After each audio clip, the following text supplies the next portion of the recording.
Red Bull est l'une des équipes qui a placé le plus de confiance dans les nouvelles réglementations techniques qui entreront en vigueur lors du Grand Prix de Barcelone, notamment en ce qui concerne McLaren. Les performances de la MCL 39 seront étroitement surveillées, car l'équipe britannique a été l'une de celles qui ont le plus exploré les limites de la flexibilité aérodynamique ces derniers mois.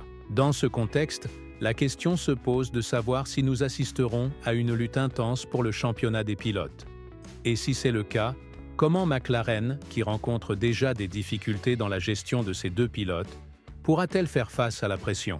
De nombreuses incertitudes subsistent quant au comportement des voitures sous la nouvelle directive technique, qui vise à interdire toute flexion des ailes avant. Ce sujet a été porté à l'attention de la Fédération internationale de l'automobile par Red Bull et Ferrari. Les deux équipes soupçonnent McLaren d'avoir utilisé des méthodes alternatives pour construire une voiture qui ne respecterait pas pleinement le règlement sportif. Pourtant, l'instance dirigeante du sport automobile a choisi de ne déclarer aucune voiture illégale, préférant modifier le règlement technique à partir du Grand Prix d'Espagne. Red Bull estime que la MCL 39 subira une perte de performance significative, affirmant que l'aile avant flexible génère un niveau d'appui aérodynamique excessif. L'équipe autrichienne travaille intensivement pour apporter des évolutions qui pourraient l'aider à décrocher un 5e titre mondial des pilotes avec Max Verstappen.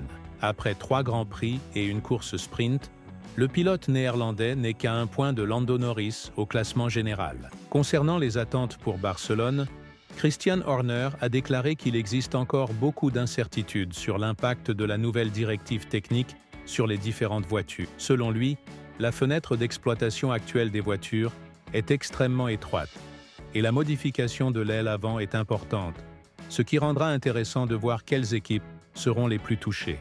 Néanmoins, Horner a affirmé que Red Bull sait précisément quelles zones doivent être améliorées et travaille activement dans cette direction.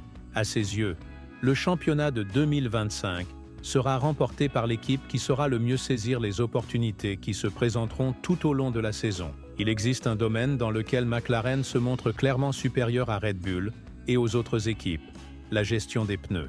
L'équipe de Woking maîtrise cet art quelles que soient les conditions météorologiques ou l'état de la piste. Cependant, à Suzuka, une légère baisse de performance a été constatée.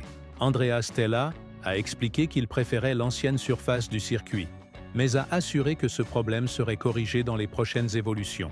Malgré la domination actuelle de sa voiture, McLaren n'a pas l'intention de se reposer sur ses lauriers pour le reste de la saison 2025. Andrea Stella a également évoqué le nouveau contrôle qui entrera en vigueur à Barcelone et qui affectera aussi bien l'aile avant que l'aile arrière. Il ne faut pas oublier que le phénomène du mini DRS a été observé pour la première fois sur la MCL 39 lors du Grand Prix de Bakou l'an dernier. Concernant les modifications nécessaires et leur impact sur la performance de la voiture, Stella a précisé qu'aucun ajustement majeur ne sera requis en début de saison. Ce n'est qu'à partir de la 9e course que quelques petites modifications devront être apportées.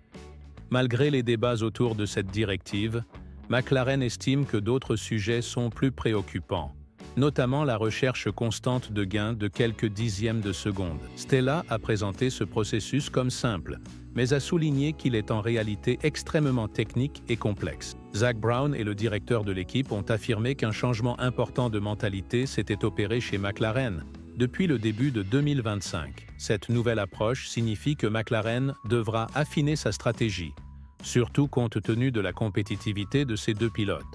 Avec la bonne mentalité, ces défis pourront être surmontés rapidement. Zak Brown a également déclaré que l'équipe ne procédait pas à de simples ajustements mineurs, car la voiture de cette année est très performante. Certains éléments du projet comportent des risques audacieux. Selon lui, l'objectif est désormais de dépasser toutes les autres équipes, contrairement à 2024 où l'idée était simplement d'égaler la concurrence. Le principal point d'attention reste donc la nouvelle directive technique qui sera mise en place à Barcelone. Red Bull pense que 2 équipes profitent encore du phénomène du mini DRS, tandis que McLaren exploite pleinement la flexibilité de son aile avant. Pour cette raison, Yuki Tsunoda a été sollicité afin de recueillir un maximum de données avant l'arrivée du premier grand paquet de mises à jour. Dans le passé, Max Verstappen a montré qu'il n'avait pas besoin de la voiture la plus rapide pour devenir champion du monde. En 1982 et 1983, avec la troisième meilleure voiture, il avait réalisé des exploits comparables à ceux de Keke Rosberg et Nelson Piquet. Cela prouve que si Red Bull parvient à limiter l'écart à 1 ou 2 dixièmes de seconde par rapport à McLaren, elle pourra rester dans la course au titre. Quant aux évolutions attendues, l'objectif principal est d'améliorer la stabilité de la voiture. Le modèle actuel de Red Bull fonctionne dans une fenêtre de performance très étroite, et c'est souvent le talent exceptionnel de Verstappen qui compense les limites du châssis. Le fait que le pilote néerlandais ait marqué tous les points de l'équipe en 2025 montre à quel point il est essentiel. Il serait peut-être injuste de reprocher à Red Bull d'avoir construit la voiture autour de lui. Le quadruple champion du monde a affirmé qu'il reste encore beaucoup de potentiel inexploité dans la RB21, puisque seulement environ 25% des progrès nécessaires pour résoudre les problèmes d'équilibre aérodynamique ont été réalisés. Verstappen a expliqué que l'équipe connaît parfaitement ses limitations actuelles et qu'elle doit tout faire pour les dépasser. Bien qu'aucune solution définitive n'ait encore été trouvée, il espère que cela se produira bientôt, même s'il n'y a pas de date limite fixée.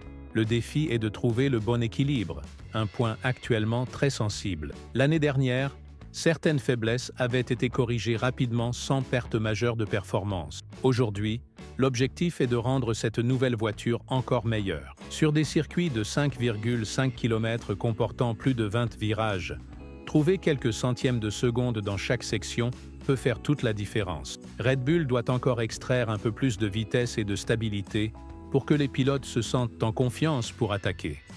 L'objectif principal reste clair: remporter un 5e titre mondial des pilotes. Après la solide performance à Suzuka, il semble que Red Bull soit de retour dans la lutte. Pour cela, il est crucial d'introduire des mises à jour qui élargissent la fenêtre opérationnelle de la voiture et permettent à Verstappen d'attaquer davantage. Un autre facteur important est que Norris et Piastri risquent de se prendre des points mutuellement, ce qui pourrait avantager le pilote néerlandais. Grâce à son expérience, Verstappen pourrait ainsi remporter de nombreuses courses cette saison. Toutefois, McLaren continue d'affirmer que l'équipe ne sera pas affectée par les nouvelles règles mises en place à Barcelone.